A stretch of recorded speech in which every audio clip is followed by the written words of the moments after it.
نعرہ تکبیر، نعرہ رسالت، نعرہ خلافت، نعرہ سلطانیہ، نعرہ سلطانیہ، حضور کی آمد، حضور کی آمد، پر نور کی آمد، مرشد کی آمد، ہادی کی آمد، سلطان کی آمد، سونے کی آمد، لجپال کی آمد، جوانیاں لٹائیں گے، انقلاب لائیں گے، جوانیاں لٹائیں گے، انقلاب لائیں گے۔ سلارے عارفین تیرا ایک اشارہ، حاضر حاضر لہو ہمارا، میری جان جوانی، حق باہو، میری جان جوانی، حق باہو، میری روح روانی، حق باہو، میری پریم کہانی، حق باہو، میرا دل دا جانی، حق باہو، میری جان جوانی، حق باہو، میری روح روانی، حق باہو، میرا دل دا جانی، حق باہو، میری پریم کہانی، حق باہو،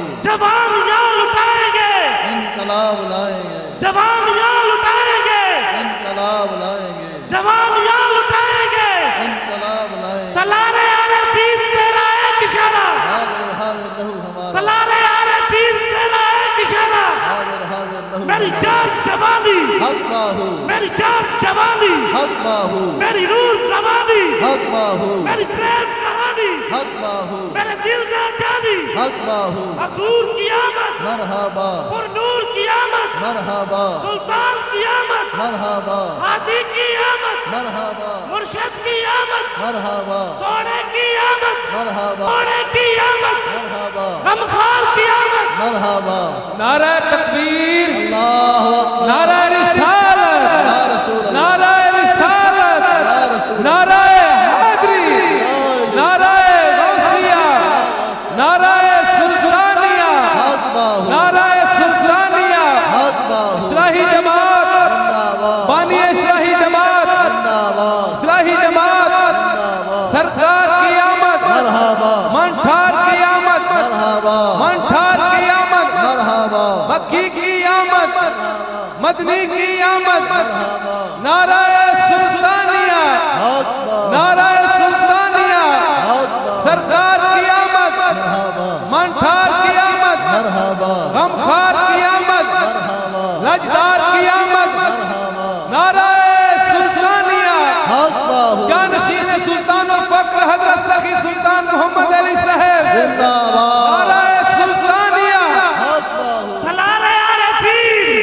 زندہ باد، قائد اسلام، زندہ باد، قائد امت، زندہ باد، سلارے عارفین، زندہ باد، جانشین سلطان الفقر، سلارے عارفین تیرا ایک اشارہ، حاضر حاضر لہو، سلارے عارفین تیرا ایک اشارہ، حاضر حاضر، جوانیاں لٹائیں گے، سلارے عارفین تیرا ایک اشارہ، جوانیاں لٹائیں گے۔ انقلاب لائیں گے۔ تشریف لاتے ہیں جناب قاری محمد الف اللہ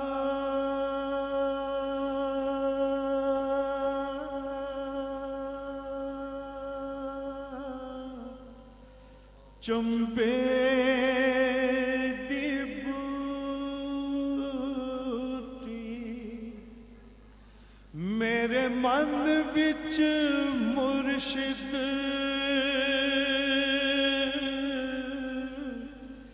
لائی ہو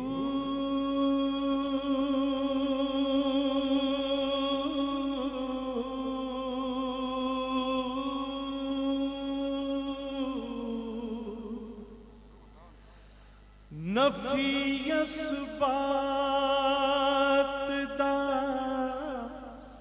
پانی ملے اس ہر رگے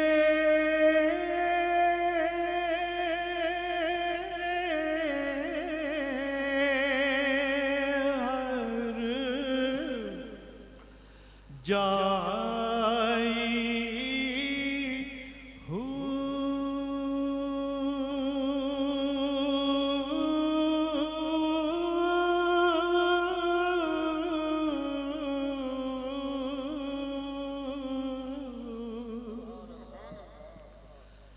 اندر بوٹی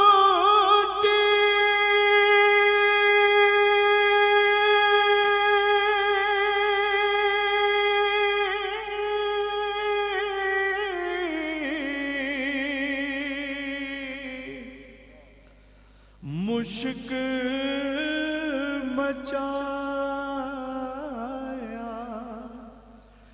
جام پھلڑ پر آئی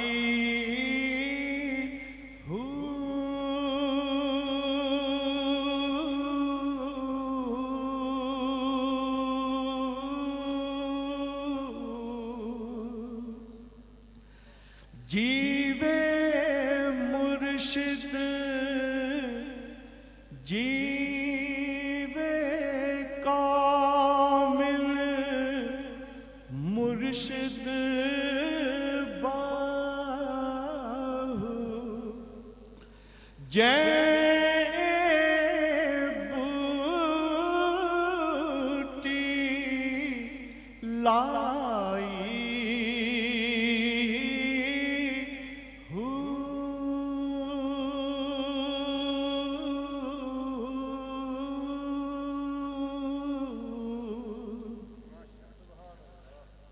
بے بسم اللہ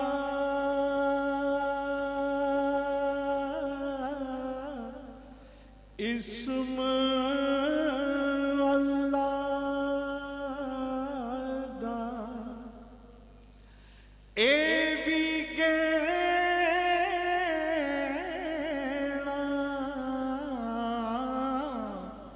پارا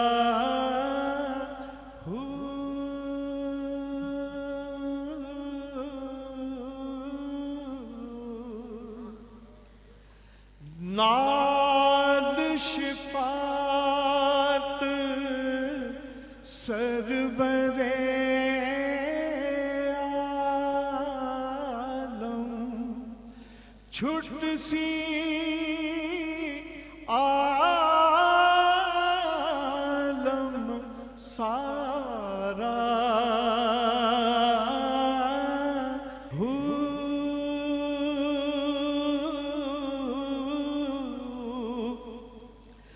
چلے کٹے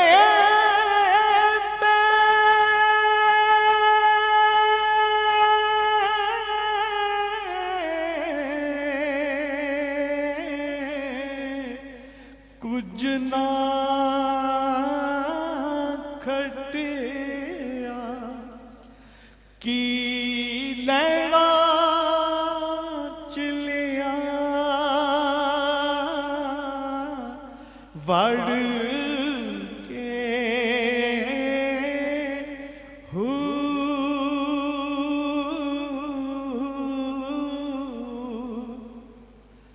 جاگ بنا دودھ جم دینا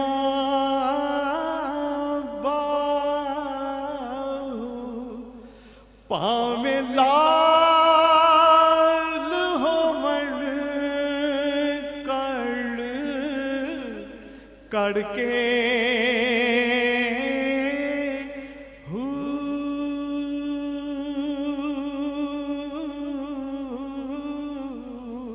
اللہ علیک یا رسول اللہ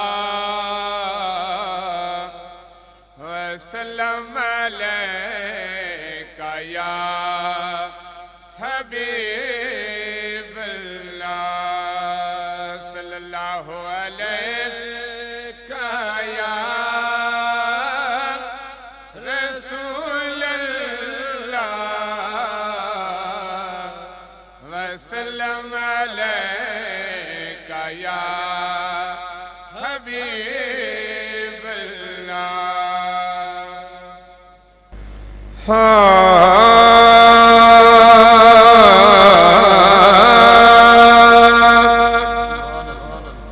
چڑھ پیا فلک تے چل حضور پاک دا چڑھ پیا فلک تے چل حضور پاک دا چڑھ پیا فلک تے چل حضور پاک دا چڑھ پیا فلک تے چل حضور پاک دا چڑھ پیا فلک تے چل حضور پاک دا عرش فرش تے جشن حضور پاک دا چڑھ پیا فلک تے چن حضور پاک دا چڑھ پیا فلک تے چل حضور پاک دا عرش فرش تے جشن حضور پاک دا چڑھ پیا فلک تے چل حضور پاک دا چڑھ پیا کل تو کل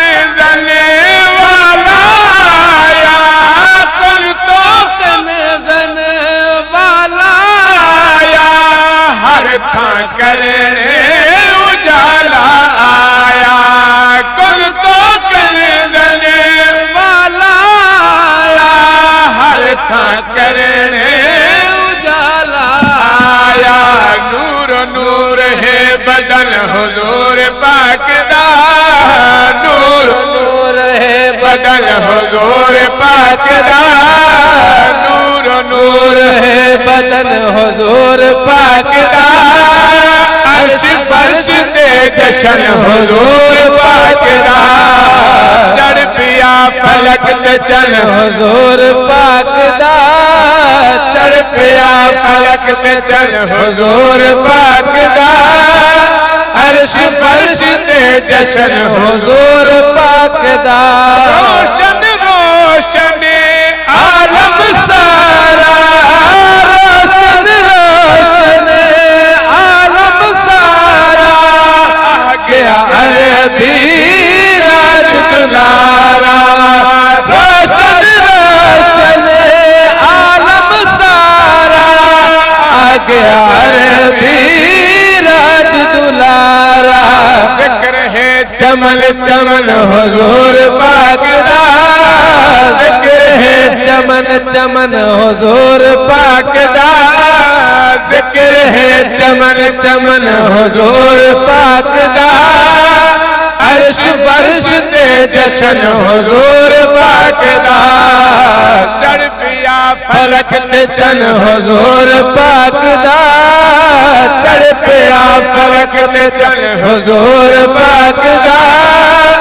عرش فرش تے جشن حضور پاک دا سارا نور ظہور حضور دہے او جندے پہرے آپ خدا دے میں اس نور حضور دے چہرے نو جڑا ویکھے وطن بھلا دے وے کوئی پار تمہیں تو فخر کرے کوئی ہاتھ چم چم کے دعا دے بھلے باغ خلیل حلیمہ دے جے کو مدنی منہ چموا دے ذکر ہے چمن چمن حضور پاک دا ذکر ہے چمن چمن حضور پاک دا ذکر ہے چمن چمن حضور پاک دا عرش فرش تے جشن حضور پاک دا چڑھ پیا فلک تے چن حضور پاک دا چڑھ پیا فلک تے چن حضور پاک دا عرش فرش تے جشن حضور پاک دا اسرائیل نے لائے جھنڈے جبرائیل نے لائے جھنڈے خوش تھی کہ بچڑے بنڈے جبرائیل نے لائے جھنڈے رب خوش تھی کہ بچڑے بنڈے کر خوشی کے سجن حضور پاک دا کر خوشی کے سجن حضور پاک دا کر خوشی کے سجن حضور پاک دا عرش فرش تے جشن حضور پاک دا چڑھ پیا فلک تے چن حضور پاک دا چڑھ پیا فلک تے چن حضور پاک دا جشن حضور پاک دا بے شک پاک محمد نوری او باقی سارے ہی تو نور چھائے اے سب تو پہلے محبوب بنیا باقی بعد دے وچ منظور چھائے سائدے دستخط تھے جدا کن ہوئی بابے آدم دے دکھ دور تھے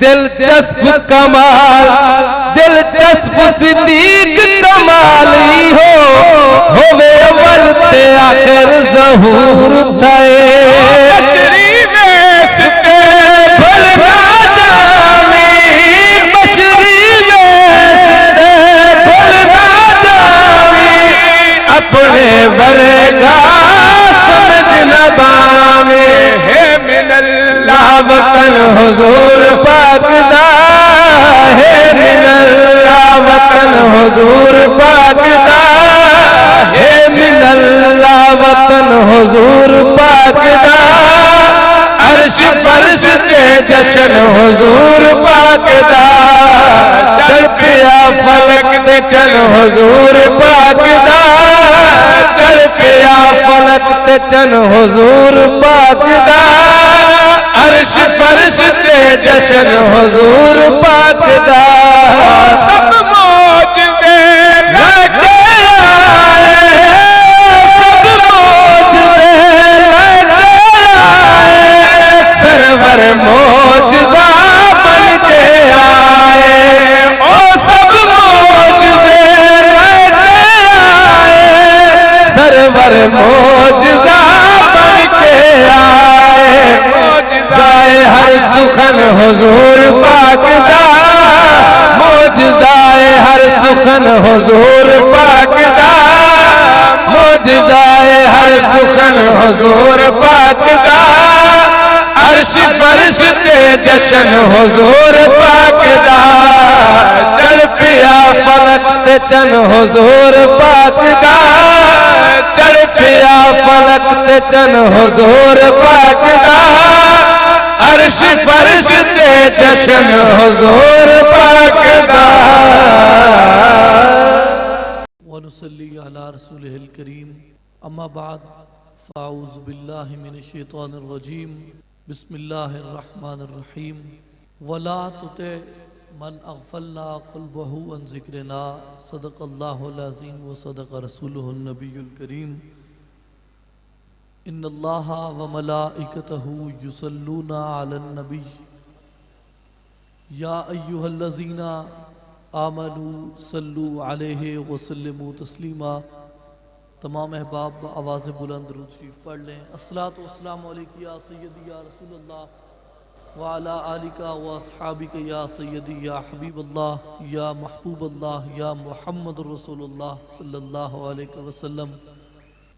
نگاہ شوق میسر نہیں اگر تجھ کو نگاہ شوق میسر نہیں اگر تجھ کو تیرا وجود ہے قلب و نظر کی رسوائی. تسبیح پھری تے دل نہیں پھریا کی لینا تسبیح پڑھ کے ہو. علم پڑھیا پر ادب نہیں سکھیا کی لینا علم نو پڑھ کے ہو. چلے کٹے پر رب نہیں ملیا کی لینا چلیاں وڑ کے ہو. جاگ بنا دودھ جمدے نہیں یا حضرت باہو بھاویں لال ہوون کڑ کڑ کے ہو. نہایت ہی واجب الادب جانشین سلطان الفقر امام الوقت حضرت سخی سلطان محمد علی صاحب سرپرست اعلیٰ اصلاحی جماعت و عالمی تنظیم العارفین دربار عالیہ حضرت سخی سلطان باہو مشائخ عظام علماء کرام معزز و محترم مہمانان گرامی بزرگوں دوستوں ساتھیوں حاضرین ناظرین سامعین السلام علیکم ورحمۃ اللہ وبرکاتہ. آج کا یہ پروقار مجمع بسلسلہ میلاد مصطفیٰ صلی اللہ علیہ وسلم اکٹھا ہے. اصلاحی جماعت و عالمی تنظیم العارفین ضلع لاہور کی جانب سے اس کا انعقاد کیا گیا ہے. آپ تمام حضرات اصلاحی جماعت اور عالمی تنظیم العارفین کے مشن سے واقفیت رکھتے ہوں گے، یہ وہ جماعت ہے اور وہ تحریک ہے جس کے اغراض و مقاصد اولیاء کاملین کی تعلیمات کو قرآن مجید اور احادیث مبارکہ کی روشنی میں عوام الناس تک پہنچانا ہے۔ روحانی قوت اور اصلاح فرد کے ذریعے اسلامی معاشرے اور عالم انسانیت کی فلاح و بقا کے لیے استحکام پیدا کرنا ہے۔ وہ استحکام جو کسی لسانی، مذہبی، فرقہ وارانہ، رنگ کے یا وطن کی بنیاد پہ تعصب ہو، اس سے چھٹکارا حاصل کیے بغیر انسانی معاشرہ کبھی بھی پرامن نہیں رہ سکتا۔ کیوں کہ ایک بنیاد ایسی رکھ دی گئی ہے انسان کے وجود میں، انسان کے جسم کے اندر، جس تک رسائی حاصل کیے بغیر انسان اپنے مقام اصلی کو نہیں پہچان سکتا۔ جب تک انسان اپنے مقام اصلی سے آگاہ نہیں ہوتا، اسے اپنے اصل مقام کی خبر نہیں ہوتی، اسے یہ پتہ نہیں ہوتا کہ میں کون ہوں، میں کیا ہوں، میرے اندر کیا ہے، میں کدھر سے آیا ہوں، میری تخلیق کہاں سے ہوئی ہے، میں اشرف المخلوقات کیوں ہوں، میرے سر پہ خلافت کا تاج کیوں ہے، میرے ماتھے پہ نیابت کا صحرا کیوں ہے، میں مسجود ملائک کیوں بنا۔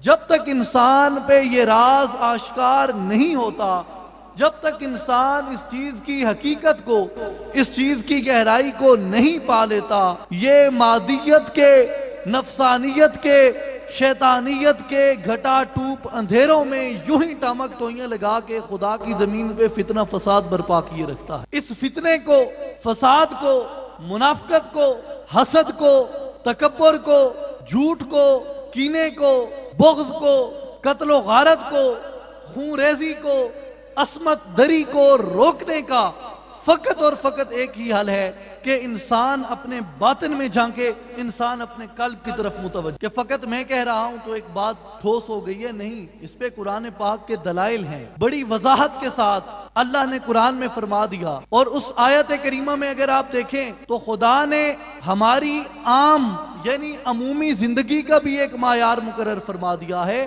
اور جنہوں نے ہماری زندگیوں کا تحفظ کرنا ہے، ہمارے جان و مال کی حفاظت کرنی ہے، وہ کون ہو سکتا ہے، اس کا کرائیٹیریا اور اس کا معیار بھی اللہ نے اس آیت میں بیان فرما دیا۔ فرمایا وَلَا تُطِعْ مَنْ أَغْفَلْنَا قَلْبَهُ عَنْ ذِكْرِنَا، اس شخص کی اطاعت ہرگز نہ کرو جس کا دل میرے ذکر سے غافل ہو گیا، جس کا دل میرے ذکر سے غافل ہو گیا، یا جس کا دل ہم نے اپنے ذکر سے غافل کر دیا۔ اللہ نے یہ نہیں فرمایا کہ وَلَا تُطِعْ مَنْ أَغْفَلْنَا لِسَانَهُ عَنْ ذِكْرِنَا، اس کی اطاعت نہ کرو جس کی زبان کو ہم نے اپنے ذکر سے غافل کر دیا۔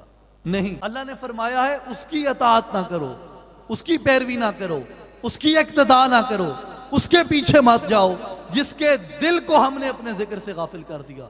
گویا پتہ چلا کہ عبادات کا، اذکار کا، ریاضت کا جو مقام اور جو معیار ہے، گو کہ اس کا انحصار زبان پہ بھی ہے، لیکن زبان پہ اور ظاہری بدن پہ اس کی اکتفا نہیں ہے، اس کی اکتفا ہمارے قلب پہ ہوتی ہے، ہمارے باطن پہ ہوتی ہے۔ آپ دیکھیں، اگر ظاہر کافی ہوتا، اگر ظاہر پہ اکتفا کرنا کافی ہوتا، ظاہر ہی سب کچھ ہوتا، ظاہر ہی پر ہماری شروع ہوتی اور ظاہر ہی پر ہمارا اختتام ہوتا، تو پھر نظریہ ابلیس غلط نہیں تھا۔ اگر ظاہر پہ اکتفا کافی تھا تو نظریہ ابلیس غلط نہیں تھا، پھر ابلیس کو اسی طرح ملائکہ کا امام رہنا چاہیے تھا، اسی طرح خدا کا مقرب ترین رہنا چاہیے تھا، اسی طرح بیت المعمور کا امام، سدرہ کا خطیب رہنا چاہیے تھا، اگر ظاہر پہ اکتفا کافی ہوتا۔ مگر ظاہر پہ اکتفا کرنے کی وجہ سے، ظاہر کو کافی سمجھ لینے کی وجہ سے، ظاہر کو، اسی وجود کو، مادیت کے اسی پنجرے کو، اربع عناصر کے اسی ڈھانچے کو ایک مکمل انسان تصور کر لینے کی وجہ سے ابلیس کو اس کے مناصب سے معزول کیا گیا اور ابلیس کو اس کے عہدوں سے گرا دیا گیا۔ کیسے؟ اس کی ایک مثال لیں وضاحت کے ساتھ کہ اللہ تعالیٰ فرما رہے ہیں کہ اے ملائکہ، میں اپنا خلیفہ، اپنا نائب زمینوں میں بنانے والا ہوں. میں اس کا وجود تیار کروں گا. اس کا وجود تیار کرنے کے بعد میں تمہارے سامنے اس کو مسند پہ فروزاں کروں گا، اور جب میں اس میں اپنی روح پھونک دوں، یہ بات قابل غور ہے، جب میں اس میں اپنی روح پھونک دوں. اللہ نے کیا فرمایا؟ جب میں اس میں روح نہیں، اپنی روح. وَنَفَخْتُ فِيهِ مِن رُوحِي، یا متکلم ہے جو اپنی ذات کی طرف اشارہ کرتی ہے. جب میں اس میں اپنی روح کو پھونک دوں، تم نے اس کو سجدہ کرنا ہے. ملائکہ دست بستہ کھڑے ہیں، جو حکم الہی. اب سیدنا آدم علیہ السلام کا وجود تیار ہو گیا، اسے مسند پہ جلوہ فرما کر دیا گیا. اللہ نے اپنی روح کو آدم کے وجود میں جب ڈال دیا، جب پھونک دیا، اب ملائکہ پہ سجدہ لازم ہو گیا تھا، فرض ہو گیا تھا، واجب ہو گیا تھا. ملائکہ سیدنا آدم علیہ السلام کے، یا آپ یوں کہہ لیں کہ ملائکہ حضرت انسان کے وجود کو سجدہ کرتے ہیں. تمام کے تمام سر جو وہاں ان صفوں میں موجود ہوتے ہیں، وہ آدم علیہ السلام کے قدموں میں جھک جاتے ہیں. آدم علیہ السلام کے قدموں میں وہ تمام ملائکہ اپنی جبین نیاز ٹیک دیتے ہیں. ایک سر ہوتا ہے جو آدم علیہ السلام کو سجدے میں نہیں جھکتا. اور یاد رکھیں، جو سر سجدے میں نہیں جھکا تھا، تب وہ سر ابلیس کا سر نہیں تھا، تب وہ سر شیطان کا سر نہیں تھا، تب وہ سر مردود کا سر نہیں تھا، تب وہ سر ملعون کا سر نہیں تھا، تب وہ سر لانتی کا سر نہیں تھا، تب وہ سر جہنمی کا سر نہیں تھا، تب وہ سر خدا کے انتہائی مقرب کا سر تھا، تب وہ سر ملائکہ کے استاد کا سر تھا، تب وہ سر اس ہستی کا تھا، اس شخصیت کا تھا جس نے لاکھوں سال اللہ کی بارگاہ سے علم حاصل کیا تھا، لاکھوں سال اللہ کی بارگاہ سے علم لے کر ملائکہ کو پڑھایا تھا، لاکھوں سال اس نے اللہ کی عبادت کی تھی، لاکھوں سال اللہ کے انتہائی قرب میں رہا تھا. وہ اس کا سر تھا. اب سجدہ نہیں کیا. خدا نے یہ نہیں کہا کہ اے عزازیل تو نے سجدہ نہیں کیا اور جا میں نے تجھے مردود کیا. نہیں، اس میں توقف آتا ہے، اس میں وقفہ آتا ہے. سجدہ نہ کرنے کی وجہ سے ابلیس کو مردود قرار نہیں دیا گیا. اسے مردود کب قرار دیا گیا؟ جب اللہ رب العزت اس سے پرسش فرماتے ہیں، اس سے پوچھتے ہیں کہ اے ابلیس، اے عزازیل تو نے سجدہ کیوں نہیں کیا؟ تو وہ وہاں پہ یہ جواب دیتا ہے، کہتا ہے الہی انا خیر منہ، انا خیر منہ، میں نے سجدہ اس لیے نہیں کیا کہ میں اس سے بہتر ہوں، میں اس سے بہتر ہوں. کس کا کہہ رہا تھا؟ انسان کا. کس کا کہہ رہا تھا؟ انسان کا، کہ میں اس سے بہتر ہوں. جب اس نے یہ کہا کہ میں اس سے بہتر ہوں، حرف تکبر کہا، حرف استکبار کہا، حرف غرور کہا، حرف بڑائی کہا، تو اس وقت اللہ نے فرمایا کہ اے ابلیس جا، میں نے تجھے فرشتوں کی صف سے نکال دیا ہے اور تو مردود و ملعون ہے، نکل جا یہاں سے، تو لعنتی و جہنمی ہے. اب آپ یہاں پہ ایک چیز دیکھیں کہ اگر ابلیس یہ نہ کہتا کہ میں اس سے بہتر ہوں اور میں نے اس لیے سجدہ نہیں کیا، اس کے لیے رحم کی گنجائش تھی. اگر ابلیس یہ جواب نہ دیتا اور وہ یہ کہہ دیتا کہ الہی، جب اللہ نے پوچھا کہ تو نے سجدہ کیوں نہیں کیا، ابلیس اس وقت یہ کہہ دیتا کہ الہ العالمین، میں نے سجدہ اس لیے نہیں کیا کہ میں نے تیری بارگاہ سے لاکھوں سال کا علم پڑھا، لاکھوں سال علم سیکھا، تیری بارگاہ کا وہ علم مجھے یہ بتاتا ہے کہ اللہ کو سجدہ کرنا ہے، غیر اللہ کو سجدہ نہیں کرنا. اگر میں غیر اللہ کو سجدہ کرتا ہوں میں مشرک ہو جاؤں گا، میں شرک کا مرتکب ہو جاؤں گا. جب میں شرک کا مرتکب ہو جاؤں گا پھر میں تیری بارگاہ سے دھتکار دیا جاؤں گا، پھر میں تیرے قرب سے دور ہو جاؤں گا، پھر میں تیری بارگاہ میں نہیں رہ سکوں گا، مردود و ملعون قرار دے دیا جاؤں گا. الہ العالمین، اس شرک سے بچنے کے لیے میں نے آدم کے وجود کو سجدہ نہیں کیا. اب آپ مجھے بتائیں کہ کیا اس جواب میں ابلیس کے لیے رحم کی گنجائش تھی یا نہ تھی؟ گنجائش تھی یا نہیں تھی؟ لیکن اس نے یہ جواب نہیں دیا. کیوں نہیں دیا؟ اب سوال یہ پیدا ہوتا ہے کہ اگر جواب نہیں دیا تو کیوں نہیں دیا؟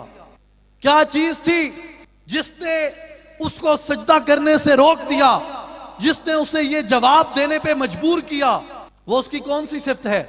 وہ کیا شے ہے جو اس کو منع کر رہی ہے، جو اس کو وہاں سے روک رہی ہے؟ وہ یہ چیز تھی کہ ابلیس عزازیل جو اپنے سامنے انسان دیکھ رہا تھا، اس کی جو نظر تھی وہ فقط سیدنا آدم علیہ السلام کے ظاہر پہ اٹک کر رہ گئی تھی. اس نے آدم کے اسی ظاہری وجود کو، اس نے حضرت انسان کے اربع عناصر کے اسی پنجرے کو، گوشت پوست سے بنے اس ڈھانچے کو، آگ، ہوا، مٹی اور پانی سے تیار کیے ہوئے اس مجسمے کو اس نے انسان کامل سمجھ لیا تھا۔ اور جب اس نے اسی مجسمے کو انسان کامل سمجھا تو پھر اس نے سمجھا کہ اس سے میری عبادت زیادہ، اس سے میرا علم زیادہ، اس سے میرے عہدے زیادہ، اس سے میرے رتبے زیادہ، اس سے میں خدا کی ذات میں زیادہ مقرب ہوں، لہٰذا میں اس سے بہتر ہوں، اس لیے میں آدم کو سجدہ نہیں کر رہا۔ معلوم ہوا کہ ابلیس کو مردود کر دینے کی وجہ یہ تھی کہ اس نے آدم کے ظاہر کو مکمل انسان تصور کر لیا تھا۔ اب ہزاروں فرشتے ہیں، ان ہزاروں لاکھوں فرشتوں میں ایک فرشتہ جبریل امین بھی ہے۔ جبریل امین وہ ان فرشتوں کی طرح ایک فرشتے ہیں، انہیں یہ فضیلت، یہ بڑائی اور یہ رتبہ اس لیے ملا کہ آدم علیہ السلام کو سجدہ کرنے والوں میں سب سے پہلے جو پیشانی ٹیکی تھی وہ سیدنا جبریل امین نے ٹیکی تھی۔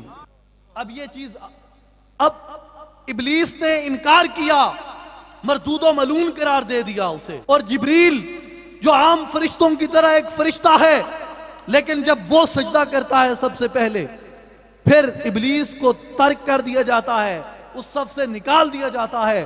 اب جبریل کو سدرہ کا خطیب بنا دیا جاتا ہے، جبریل کو ملائکہ کا استاد بنا دیا جاتا ہے، جبریل کو بیت المعمور کا امام بنا دیا جاتا ہے، جبریل کو اللہ تعالیٰ اپنے انتہائی قرب میں لے لیتے ہیں۔ اب فرق کیا ہے کہ ابلیس کی نگاہ تو فقط آدم کے ظاہر پہ اٹک گئی تھی، اسے عہدوں سے گرا دیا گیا، لیکن جو جبریل کا سجدہ تھا وہ آدم کے ظاہر کو نہیں تھا، بلکہ جبریل کی نگاہ یہ دیکھ رہی تھی کہ یہ آدم کا سینہ ہے، یہ انسان کا سینہ ہے، اس سینے میں دل ہے، دل میں کیا ہے؟ خلاق کائنات فرما رہا ہے لا یسعنی ارضی ولا سمائی، کہ میں آسمانوں میں، زمینوں میں نہیں سماتا، ولیکن یسعنی فی قلب عبد المومن، بلکہ میری ذات کی سمائی بندہ مومن کے دل میں ہے۔ اب جبریل کا جو سجدہ ہے وہ آدم کے ظاہر کو نہیں ہے، بلکہ وہ آدم کے باطن کو تھا، وہ آدم کے قلب کو تھا، جہاں خدا کی ذات جلوہ گر تھی۔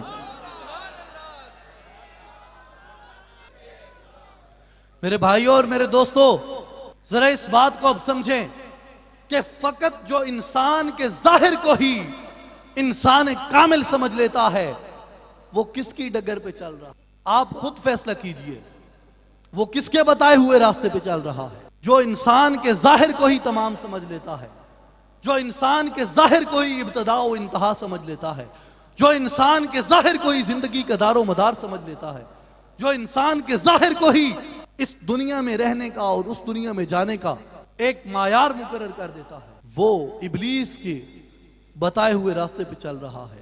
اور جبریل کا راستہ کیا ہے کہ فقط ظاہر نہیں، اے انسان اپنے اندر اتر، اپنے اندر دیکھ، تیرے اندر کیا ہے۔ اسی فکر کو مولانا روم فرماتے ہیں کہ گر نبودے ذات حق اندر وجود، گر نبودے ذات حق اندر وجود، آب و گل را کہ ملک کر دی سجود۔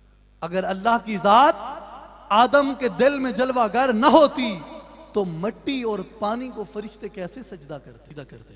ان کے پاس کوئی جواز نہیں تھا آدم کو سجدہ کرنے کا۔ آدم کو سجدہ کرنے کا جو جواز ہے ملائکہ کے پاس وہ یہی ہے کہ آدم کے سینے میں خدا کی ذات جلوہ گر ہے۔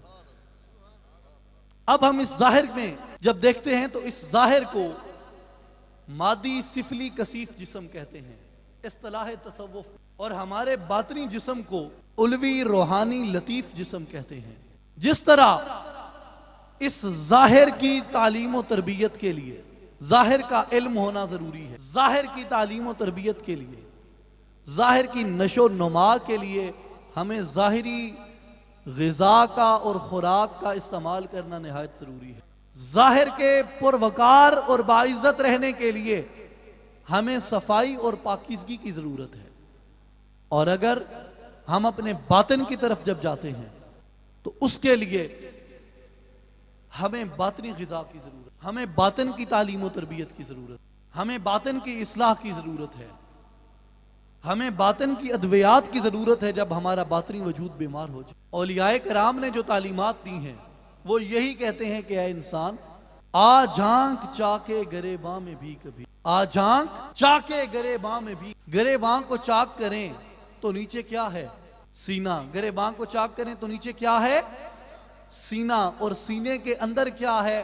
دل۔ جب دل میں دیکھیں گے تو دل میں کون ہے؟ اللہ فرما رہا ہے کہ لا یسعنی ارضی ولا سمائی، میں آسمانوں اور زمینوں میں نہیں، ولیکن یسعنی فی قلب عبد المومن، بلکہ میری ذات کی سمائی بندہ مومن کے دل کے اندر ہے۔ ایک دن حضرت مائی رابعہ بصری رحمت اللہ علیہ اللہ کی بارگاہ میں عرض کرتی ہیں، حضرت مائی رابعہ بصری رحمت اللہ علیہ اللہ کے حضور یہ عرض کرتی ہیں کہ الہی تیری کائنات سے میری کائنات بڑی ہے۔ اب یہ حضرت رابعہ کس سے مخاطب ہیں؟ کس سے مخاطب ہیں؟ اللہ سے۔ اور کیا کہہ رہی ہیں؟ الہی تیری کائنات سے میری کائنات بڑی ہے۔ اللہ تعالیٰ نے فرمایا رابعہ وہ کیسے؟ تیری کائنات میری کائنات سے بڑی کیسے ہو گئی؟ عرض کی الہی یہ الگ بات ہے کہ کائناتیں دونوں تو نے ہی تخلیق کی ہیں، پھر بھی میری کائنات جو میرے پاس ہے وہ تیری کائنات سے بڑی ہے۔ فرمایا وہ کیسے؟ عرض کی الہی دیکھ تیری کائنات یہ زمینیں ہیں، یہ آسمان ہیں، عرش ہے، کرسی ہے، یہ 14 طبق، یہ سب تیری کائنات ہے، لیکن تو ان میں نہیں سماتا۔ دل میری کائنات ہے اور تو اس میں سما جاتا ہے، اس لیے جو میری کائنات ہے وہ تیری کائنات سے بڑی ہے۔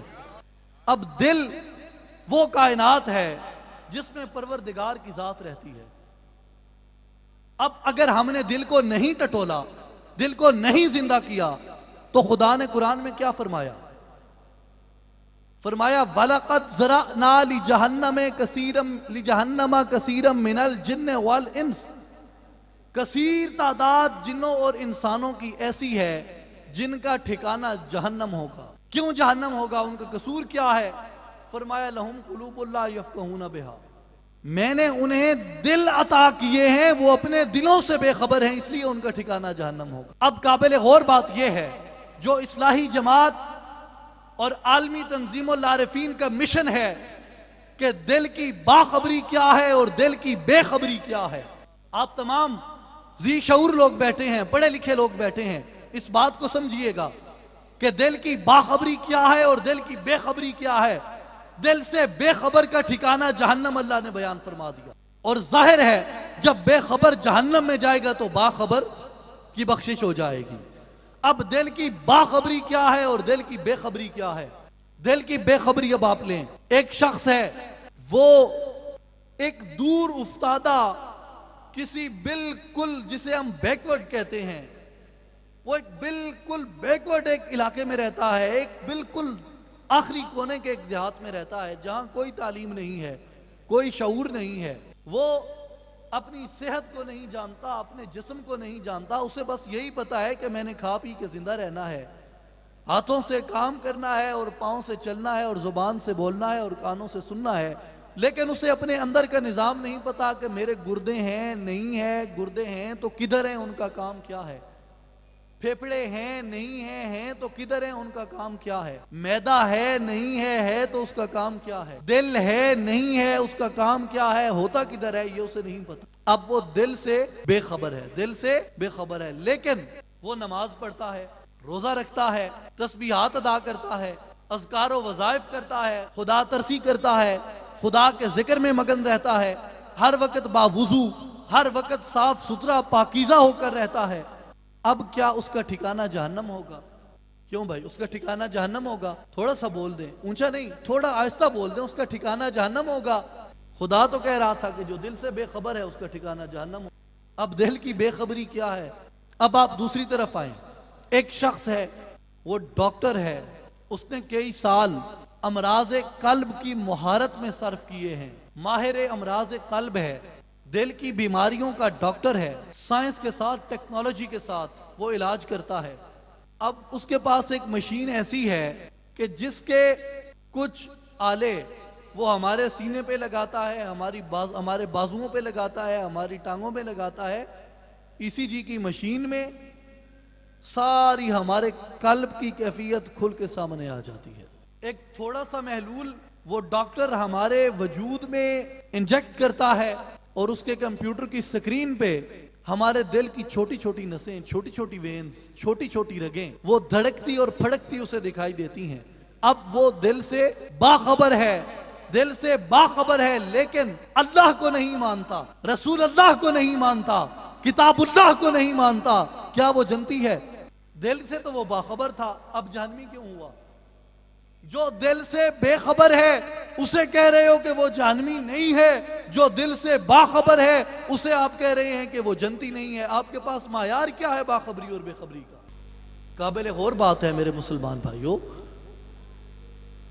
کہ قرآن کی آیت ہے وَلَقَدْ زَرَعْنَا لِجَهَنَّمَ كَثِيرًا مِنَ الْجِنِّ وَالْإِنسِ لَهُمْ قُلُوبٌ لَا يَفْقَهُونَ بِهَا. کثیر تعداد جنوں اور انسانوں کی ایسی ہے جن کا ٹھکانہ جہنم محض اسی وجہ سے ہوگا کہ وہ اپنے دلوں سے بے خبر ہیں. آگے بھی آیت چلتی ہے، میں اس کی تفصیل میں نہیں جاتا. ان کا ٹھکانہ جہنم ہے. اگلی آیت کا اشارہ بھی اسی طرف ہے، ان کا ٹھکانہ جہنم ہے.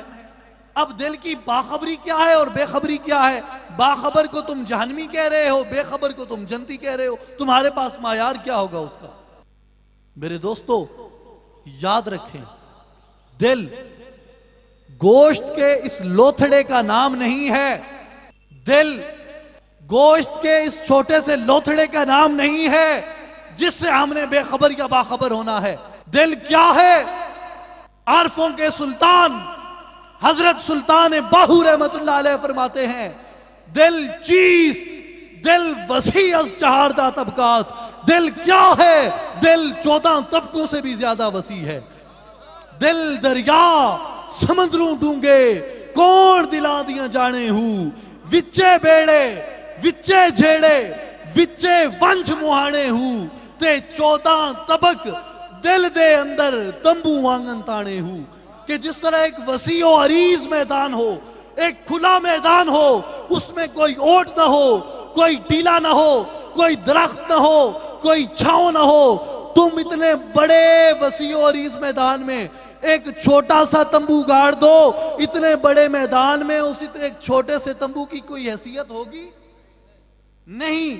آپ اسی طرح فرماتے ہیں کہ انسان تیرا جو قلب ہے، تیرا جو دل ہے وہ اتنا بڑا ہے، اتنا کشادہ ہے، اتنا وسیع ہے کہ آسمان زمینیں یہ 14 طبق اگر اٹھا کے تیرے دل کی وسعت میں رکھ دیے جائیں تو یوں لگے گا ایک وسیع و عریض میدان میں ایک چھوٹا سا تمبو گاڑ دیا گیا ہے. تیرا دل تو اتنا وسیع ہے. دل کی وسعت یہ کیوں ہے؟ اس لیے کہ دل کے اندر کائنات کا خالق و مالک جلوہ گر. دل کی باخبری یہ ہے کہ ہمیں اس مالک کائنات کی، اس خالق کائنات کی معرفت نصیب ہو جائے، اس کی پہچان نصیب ہو جائے، اس کا قرب نصیب ہو جائے، اس کا وصل نصیب ہو جائے. یہ دل کی باخبری ہے. اور اس کی ذات سے غافل ہو جانا، اس کے انوار و تجلیات سے محروم ہو جانا، اس کے وصل سے محروم ہو جانا، اس کے قرب کو نہ حاصل کر سکنا، یہ دل کی بے خبری ہے. اس کی ذات تک رسائی باخبری ہے اور اس کی ذات سے دور ہو جانا یہ بے خبری ہے. اب جو دور ہو گیا، جو قلب میں نہیں جھانک سکا، جس کو کوئی ایسا آلہ یا ایسا رہنما نہیں ملا جس نے اسے اس کے قلب سے آشنا کر دیا ہو، اللہ نے فرمایا وَلَقَدْ زَرَعْنَا لِجَهَنَّمَ، ان کا ٹھکانہ جہنم ہوگا. اب جہنم ان کا ٹھکانہ، یہ ایک بات ہو گئی. لہم قلوب لا یفقہون بہا، اس لیے ٹھکانہ ہوگا کہ وہ اپنے قلب سے بے خبر ہو گئے. اس سے آگے اللہ نے فرمایا وَلَهُمْ أَعْيُنٌ لَا يُبْصِرُونَ بِهَا، اس لیے بھی جہنم ہوگا کہ میں نے انہیں آنکھیں عطا کی ہیں، وہ ان آنکھوں سے دیکھتے نہیں. وَلَهُمْ آذُنٌ لَا يَسْمَعُونَ بِهَا، میں نے انہیں کان عطا کیے ہیں، وہ ان کانوں سے سنتے نہیں. وہ اس لیے جہنمی ہوں گے. اب ایک معیار مقرر کریں. کہ جو ان آنکھوں سے اندھا ہے، کیا مطلب ہے قرآن کی آیت کا کہ اس کا ٹھکانہ جہنم ہوگا؟ جو ان کانوں سے بہرا ہے، کیا اس کا ٹھکانہ جہنم ہوگا؟ قرآن کی آیت ہے کہ میں نے آنکھیں دی ہیں، وہ ان سے دیکھتے نہیں، میں نے کان عطا کیے ہیں، وہ ان سے سنتے نہیں۔ کیا جس کے پاس یہ ظاہر کی آنکھ نہیں ہے اس کا ٹھکانہ جہنم ہے؟ کیا جس کے پاس ظاہر کے کان نہیں ہے، جو بہرا ہے، اس کا ٹھکانہ جہنم ہے؟ نہیں۔ یہ کون سی آنکھیں ہیں جس کے بارے میں اللہ قرآن میں فرما رہا ہے کہ وہ ان آنکھوں سے اندھے نہیں ہیں، بلکہ ان کی وہ آنکھیں اندھی ہیں جو ان کے سینوں میں ہیں۔ وَإِنَّهَا لَا تَعْمَى الْأَبْصَارُ وَلَكِنْ تَعْمَى الْقُلُوبُ الَّتِي فِي الصُّدُورِ۔ وہ ان آنکھوں سے اندھے نہیں ہیں جو ظاہر میں ہیں، بلکہ وہ ان آنکھوں سے اندھے ہیں جو ان کے دل میں ہیں۔ دل کی آنکھوں سے اندھے ہیں، دل کے کانوں سے بہرے ہیں۔ اب خدا کیا آگے کیا فرما رہا ہے؟ اولئک کالانعام، وہ لوگ جانوروں کی مثل ہیں، وبل ہم اضل، بلکہ جانوروں سے بھی بدتر ہیں۔ جب انسانیت حیوانیت سے بدتر ہو جاتی ہے تو یاد رکھیں اس کے لیے یہ جہان بھی جہنم بن جاتا ہے، اور اس کے لیے آخرت کا جہان بھی جہنم ہے۔ اب ہمیں دیکھنا یہ ہے آج کے حالات کے تناظر میں کہ آج ہم کس صفت میں زندگی گزار رہے ہیں۔ آج ہمارا یہ انسانی معاشرہ ان تمام گناہوں کا، ان تمام برائیوں کا مرتکب کیوں ہے؟ فقط اس لیے کہ انسان کی نظر کے سامنے انسان کا اپنا مقام آشکار نہیں ہے۔ انسان کو یہ نہیں خبر کہ مجھے اشرف المخلوقات کیوں بنایا گیا، انسان کو یہ نہیں خبر کہ مجھے ملائکہ نے سجدہ کیوں کیا۔ جب انسان کو یہ خبر ہی نہیں ہے تو وہ انسان کہے گا؟ اب جب اسے انسانیت کی خبر نہیں ہے، اسے انسانیت کی قدر کیسے ہوگی؟ قدر تو تب پڑتی ہے جب خبر ہوتی ہے۔ ایک بچہ ہے چھوٹا سا، وہ ابھی چل بھی نہیں سکتا، صرف گھٹنوں کے بل وہ چلتا ہے۔ اب اسے نہیں پتا کہ آگ کیا ہے، اسے نہیں پتا کہ سانپ کیا ہے، وہ چلا جاتا ہے آگ میں۔ کیوں؟ اسے آگ کی قدر کیوں نہیں، اسے یہ کیوں نہیں معلوم کہ آگ مجھے جلا دے گی؟ اس لیے کہ اسے آگ کے مقام کی اور آگ کی صفات کی خبر نہیں۔ جب خبر نہیں ہے تو قدر کیسے ہوگی؟ قدر تو تب ہوگی جب خبر ہوگی۔ ایک کسی ذی شعور آدمی کو چھوٹی سی ٹکیا سونے کی مل جائے، کیا وہ کسی کو دکھائے گا کہ بھائی مجھے یہ سونے کی چھوٹی سی ٹکیا ملی ہے؟ کیوں میرے بھائی؟ لیکن اگر ایک بے خبر بچے کو مل جائے تو اس کے کیا بعید ہے کہ وہ اسے اٹھا کے گندگی کے نالے میں پھینک دے، وہ اسے اٹھا کے گندگی کے ڈھیر پہ پھینک دے؟ کیوں؟ اس قدر، اس سونے کی قدر اس بچے کو کیوں نہیں ہے؟ اس لیے کہ اس بچے کو سونے کی خبر نہیں ہے۔ خبر ہوتی تو اسے گندگی کے ڈھیر پہ نہ پھینکتا، اسے گندے نالے میں نہ پھینکتا، اس لیے کہ اسے خبر نہیں ہے وہ پھینک رہا ہے۔ آج ہم اپنی زندگی کو دیکھیں، ہم کیوں انسانیت کی تذلیل کر رہے ہیں؟ ہم کیوں انسان سے منافقت کرتے ہیں؟ ہم کیوں انسان کا خون بہاتے ہیں؟ ہم کیوں انسان سے حسد کرتے ہیں؟ ہم کیوں کسی پہ بہتان لگاتے ہیں؟ کیوں ہم جھوٹ بولتے ہیں؟ اس لیے کہ ہمیں انسانیت کی قدر نہیں ہے۔ قدر کیوں نہیں ہے؟ کہ ہمیں انسانیت کی خبر نہیں ہے۔ خبر کیا ہے انسانیت کی؟ کہ انسان اپنے اندر جھانک، اپنے اندر جب جھانکے گا تو اندر کون ہے؟ مجھے ایک بات بتائیں کہ یہ میرے ظاہر کی آنکھیں ہیں، ان سے میں کیا دیکھتا ہوں؟ ان سے میں کیا دیکھتا ہوں؟ ان سے میں کیا دیکھتا ہوں؟ ظاہر کو۔ جو کچھ ظاہر میں ہے اسے میں کس سے دیکھوں گا؟ ان آنکھوں سے۔ جب یہ آنکھ کھلے گی تو یہ کس کس چیز کا نظارہ کرے گی؟ جو کچھ ظاہر میں ہے اور میرے سامنے ہے۔ اب دل کی بھی آنکھ ہے جو قرآن کی آیت سے ثابت ہے، قرآن کی آیت سے ثابت ہے دل کی آنکھ۔ جب دل کی آنکھ کھلے گی تو دل کی آنکھ کیا دیکھے گی؟ جو کچھ دل میں ہے، جو کچھ۔ اب ظاہر کی آنکھ وہ کچھ دیکھ رہی ہے جو آنکھ کے سامنے ظاہر میں ہے۔ اب باطن کی آنکھ کیا دیکھے گی؟ جو کچھ انسان کے باطن میں ہے، اور انسان کے باطن میں کون ہے؟ انسان کے باطن میں کون ہے؟ اب باطن کی آنکھ کسے دیکھے گی؟ اب وہ باخبری نصیب ہوئی یا نہ ہوئی؟ انسانیت کی خبر پڑی یا نہ پڑی؟ اب جب خبر پڑ گئی ہے تو قدر بھی ہوگی۔ جب مجھے یہ پتہ چل گیا ہے، جب مجھے یہ پتہ چل گیا ہے کہ انسانیت کیا ہے، بھائی میرے اندر کون ہے، جب کسی کو یہ پتہ چل جائے گا کہ میرے اندر وہ ذات وحدہ لا شریک جلوہ فرما ہے، جب کسی کو یہ اندازہ ہو جائے گا کہ میرے دل کے اندر وہ خالق کائنات رہ رہا ہے، تو میاں محمد بخش یوں ہی نہیں کہہ رہے کہ مسجد ڈا دے مندر ڈا دے تے ڈا دے جو کچھ ڈیندا، پر کسے دا دل نہ ڈھاویں رب دلاں وچ رہندا۔ جب یہ پتہ چل جائے گا کہ رب کی ذات دل میں رہتی ہے، جب کوئی منافقت کرے گا کسی سے، اس بشر کو یہ تکلیف ہوگی کہ نہیں ہوگی کہ یار یہ کس سے منافقت کر رہا ہے۔ آپ اس کی ایک مثال لیں، شاید شہروں میں ایسا ماحول نہیں ہوتا، عمومی طور پہ دیہاتوں میں ہمیں ایک ماحول دیکھنے کو ملتا ہے کہ ایک زمیندار کے نوکر جب دوسرے زمیندار کے نوکر کو مارتے ہیں، اب وہ ضد نوکروں کی نہیں رہتی، وہ ضد اب نوکروں کے مالکوں کی، زمینداروں کی بن جاتی ہے۔ اب وہ بدلہ لینے کے لیے جاتے ہیں۔ کیوں بدلہ لے رہے ہیں؟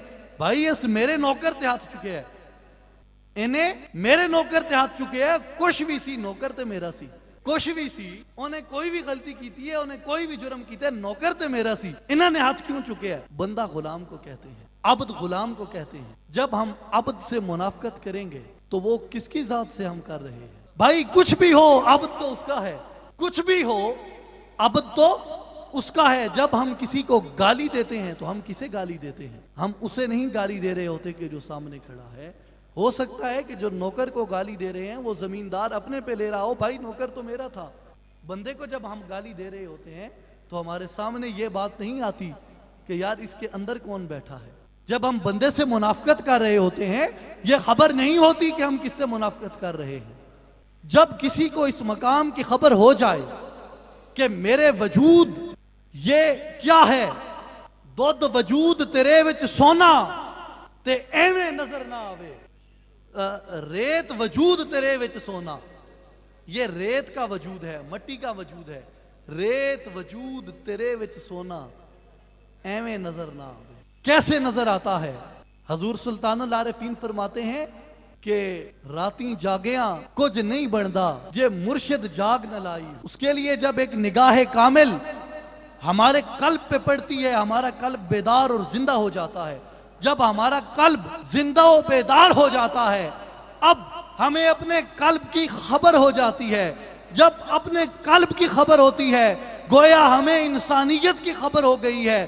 جب ہمیں انسانیت کی خبر ہو جائے گی اب ہمیں انسانیت کی قدر بھی ہو جائے گی۔ اب جب کسی کو یہ مقام پتہ چلے گا کہ میرے قلب میں تو وہ ذات جلوہ گر ہے، تو پھر اس کے سامنے جب حضرت انسان کوئی بھی ہے، چھوٹا ہے، بڑا ہے، مسلمان ہے، غیر مسلم ہے، گورا ہے، کالا ہے، عربی ہے، اجمی ہے، عورت ہے، مرد ہے، کوئی بھی ہے، وہ جب اس کے سامنے آئے گا سب سے پہلے اس کے وجود میں، اس کی فکر میں، اس کے خیال میں یہی خبر پیدا ہو جائے گی کہ بھائی میرے سامنے کون آ گیا ہے، اس کے اندر کون جلوہ گر ہے۔ اب آپ مجھے یہ بات بتائیں کہ جب اسے یہ پتہ چل جائے گا کہ اس کے اندر کون ہے، اب وہ اس سے منافقت کرے گا؟ بولیں، اب وہ منافقت کرے گا، جھوٹ بولے گا، اس پہ الزام تراشی کرے گا، اس پہ بہتان لگائے گا، اس سے حسد کرے گا، اس سے منافقت کرے گا؟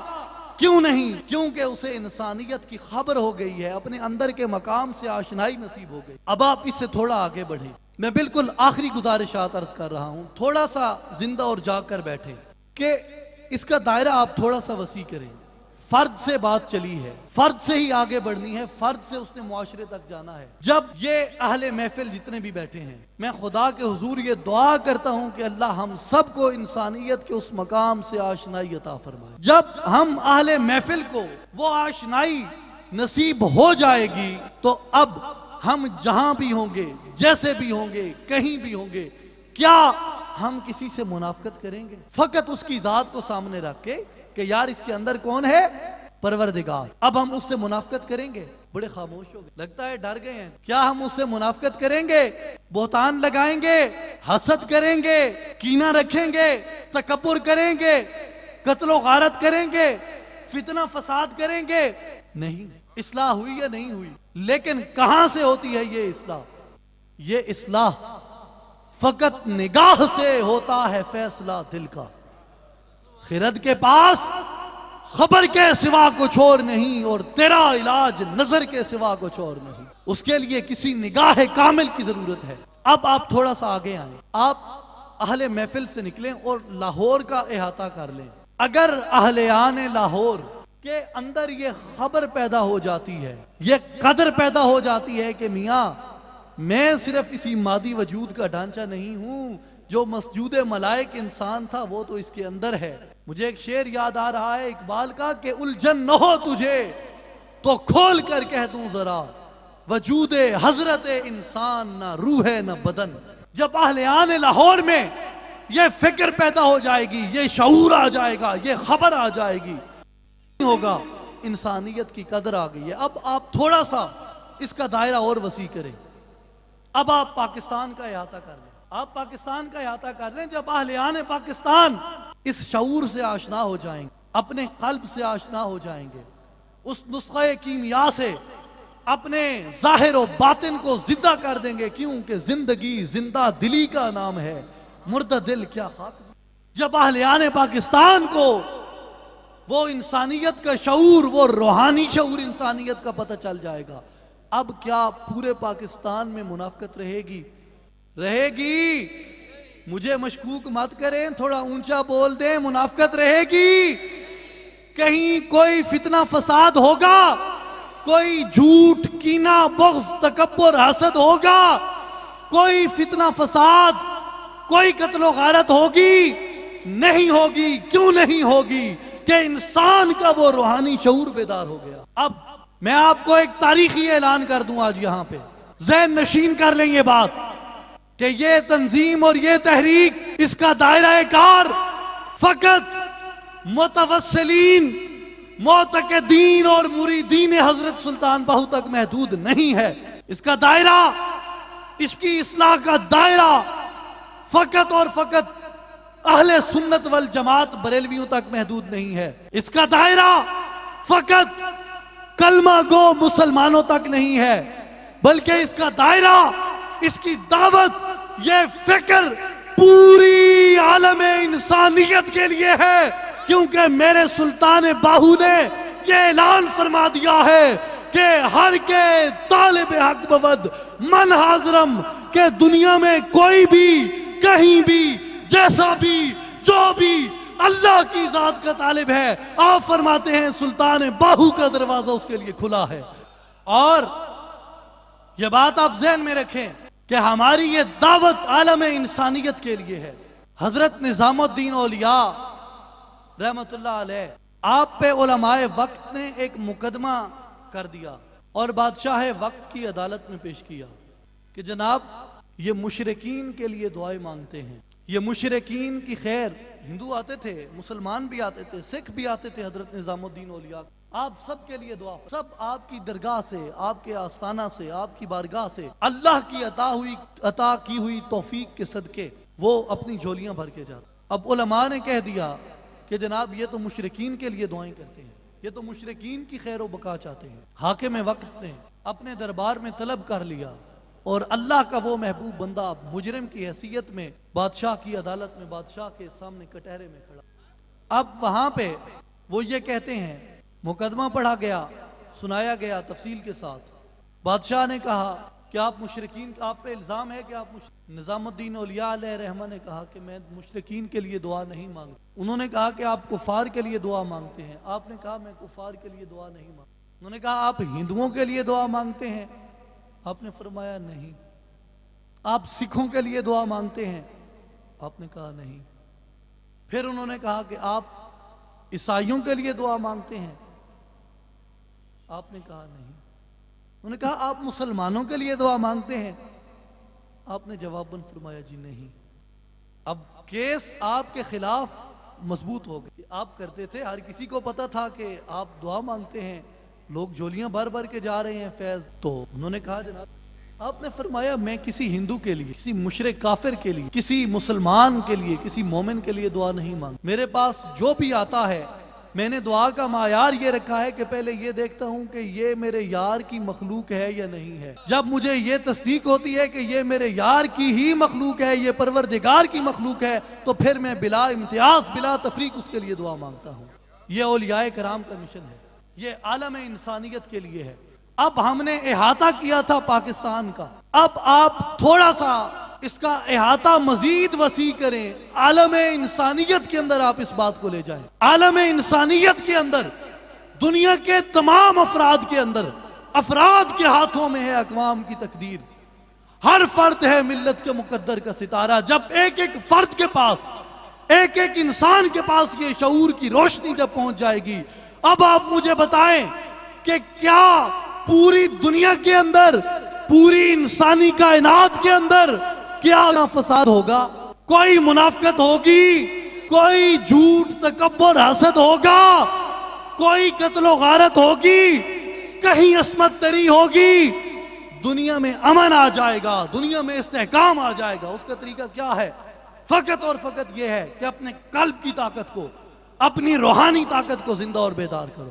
جب تک وہ نہیں ہوتی، خدا واضح طور پہ فرما رہا ہے وَلَا تُطِعْ مَنْ أَغْفَلْنَا قَلْبَهُ عَنْ ذِكْرِنَا، اس کی اطاعت ہرگز نہ کرو جس کا دل میرے ذکر سے، میری یاد سے غافل ہو گیا۔ ہم اہل کائنات کو، انسانیت کو کیوں یہ دعوت دیتے ہیں؟ ہر تفریق سے بالا تر ہو کر، اس لیے کہ ہمارا رب فقط رب المسلمین نہیں ہے، ہمارے رسول فقط رحمت للمسلمین نہیں ہے، ہمارا رب رب العالمین ہے، ہمارے رسول رحمت للعالمین ہے، تمام جہانوں کے لیے رحمت ہے۔ اور جب یہ شعور آ جائے گا تو پھر آپ مجھے بتائیں کہ دنیا میں کہاں یہ منافقت اور یہ منافرت رہے گی؟ نہیں رہے گی۔ یہ سب فتنے، یہ سب فساد، یہ سب خونریزیاں یہ ختم ہو جائیں گے، یہ دور ہو جائیں گے۔ اور اسی لیے ہم خدا را، میں آپ تمام حاضرین محفل کو یہ دعوت دیتا ہوں، بالخصوص یہاں بیٹھے ہوئے اپنے نوجوان بھائیوں کو، نوجوانوں کو میں یہ دعوت دیتا ہوں کہ در جوانی توبہ کردن شیوائے پیغمبری، کہ جوانی میں توبہ کرنا، اللہ کے دین کے لیے اپنے آپ کو وقف کرنا، اللہ کے دین کے اس علم کو بلند کرنا، اللہ کے اس پیغام کو عالم انسانیت میں پہنچانا، جوانی میں یہ انبیاء کا شیوا ہے، انبیاء کی سنت ہے۔ در ضعیفی گرگ ظالم میچ ود پرہیزگار، ضعیفی کی کیا بات کرتے ہو؟ ضعیفی میں جا کے تو بھیڑیا بھی ظلم چھوڑ دیتا ہے۔ در جوانی توبہ کردن شیوائے پیغمبری، در ضعیفی گرگ ظالم میچ ود پرہیزگار۔ میں آپ کو یہ دعوت دیتا ہوں کہ خدا را آئیں، اس جماعت کے اور اس تنظیم کے اس مشن کو سمجھیں جو عالم انسانیت کی فلاح کا، عالم انسانیت کی بقا کا، عالم انسانیت کے اندر ایک استحکام کا، ایک مکمل امن کا جو درس دیتا ہے۔ آپ دیکھیں رسول اللہ صلی اللہ علیہ وسلم نے کس چیز کا درس دیا؟ اگر آپ مسلمانوں کا اور غیر مسلموں کا یہ امتیاز برتتے تو پھر آپ یہودیوں کے، ان کی اولادوں کے سامنے اپنی چادریں کیوں بچھاتے؟ ان سے یہ آپ کا پیار و محبت اس بات کی دلیل ہے کہ ہم نے تمام تعصبات سے، تمام تقسیموں سے بالاتر ہو کر اللہ کی معرفت اور اس کی پہچان کی اس دعوت کو انسانیت میں فروغ دینا ہے۔ اور اس کے لیے آپ دیکھیں، میں بالکل آخری بات گزارش کرتا ہوں کہ آج دنیا کے اندر اس محسن کائنات کا، ان کی شان میں گستاخی کی جا رہی ہے جس نے انسان کو انسان بننے کا ڈھنگ سکھایا، جنہوں نے انسانیت کے تقاضوں سے ہمیں آشنا کیا اور یہ بتایا کہ انسان ہے کیا، انسان کی قدر کیا ہے، انسان کا رتبہ کیا ہے، انسان کا مقام و مرتبہ کیا ہے۔ آج ان کی ذات اقدس پہ ہاتھ اٹھ رہے ہیں۔ کیوں اٹھ رہے ہیں؟ اس کا ذمہ وار اور قصوروار میں انہیں نہیں، وہ تو ہیں ہی ہیں، مگر ان سے زیادہ میں ان کو سمجھتا ہوں جنہوں نے ان کو بھی اس دائرہ اسلام میں لانے کی بجائے اپنوں کے اوپر کفر کے فتوے لگائے اور اپنوں کو دائرہ اسلام سے خارج قرار دیا۔ اگر یہ منافرت اور یہ تقسیم ہمارے اپنے اندر نہ ہوتی تو شاید ہم ان کو بھی قریب کر لیتے۔ اور ابلیس کی تو سوچ ہی یہی ہے، جسے علامہ اپنے ایک شعر میں یوں بیان کرتے ہیں کہ ہے یہی بہتر الہیات میں الجھا رہے، یہ کتاب اللہ کی تعویلات میں الجھا رہے۔ خدا را یہ وقت فکر کا نہیں، عمل کا وقت، سوچنے کا نہیں، کرنے کا وقت۔ آپ جہاں جائیں، جہاں بیٹھیں، عزیزوں میں، اقارب میں، رشتہ داروں میں، دوستوں میں، جہاں بیٹھیں، خدا را یہ ایک فردن ایک انقلاب ہے، ایک فردن انقلاب ہے۔ اور اس انقلاب کی جو بنیاد ہے، یہ وہ بنیاد ہے جو میرے آقا علیہ السلام نے آج سے 1400 سال پہلے رکھی تھی، فرد کی اصلاح سے۔ آپ اس پیغام کو سمجھیں، اس دعوت کو سمجھیں جو اولیاء کرام کے آستانہ عالیہ سے یہ جماعت اور یہ تنظیم دے رہی ہے، ہر قسم کے تعصب سے پاک ہو کر. اور میں آپ کو یہ واضح طور پہ بتا دوں، ہم آپ سے کوئی چندہ نہیں مانگتے، کوئی فنڈ نہیں مانگتے، ہمارے کوئی مطالبہ نہیں ہے آپ سے، ہم کچھ بھی نہیں مانگتے. اگر ہم مانگتے ہیں تو فقط آپ کی اپنی اصلاح مانگتے، ہم مانگتے ہیں تو آپ کے نفس کا تزکیہ، آپ کے قلب کا تصفیہ، آپ کی روح کی بیداری، آپ کے سینے کی روشنی ہم مانگتے ہیں. اس کے علاوہ کچھ نہیں مانگتے ہم آپ سے. خدا را آئیں، اگر آج بھی ہم نے اس پرچم مصطفی صلی اللہ علیہ وسلم کی، اس دین الہی کی، اس پروردگار کے اس عظیم دین کے اگر آج بھی ہم اپنے ان کندھوں پہ حفاظت نہ کر سکے تو اولئک کالانعام، ہم جانوروں کی مثل ہوں گے، وبل ہم عدل، جانوروں سے بھی بدتر. اور سلطان العارفین نے یہی دعوت دی ہے کہ گر آئی در باز است، گر نہ آئی حق بے نیاز است. اگر آئے تو دروازہ کھلا ہے، اگر نہ آئے تو پروردگار تیرا محتاج نہیں، اسے کسی کی نیاز مندی نہیں ہے. میں یہی دعوت دوں گا کہ آئیں. سلطان العارفین نے یہ پیغام دے دیا ہے کہ ہر کے طالب حق بود من حاضرم. دنیا میں کوئی بھی اللہ کا طالب ہے، آپ فرماتے ہیں کہ سلطان باہو کا دروازہ اس کے لیے کھلا ہے. زے ابتدا تا انتہا، یک دم برم اللہ کی وہ سچی طلب لے کے آنا تمہارا کام ہے. اور انسانیت کے اس مقام پہ ابتدا سے لے کے انتہا تک رسائی عطا فرما دینا یہ سلطان باہو کی ذمہ داری ہے. اور میں انہی دعائے کلمات پہ اجازت چاہوں گا.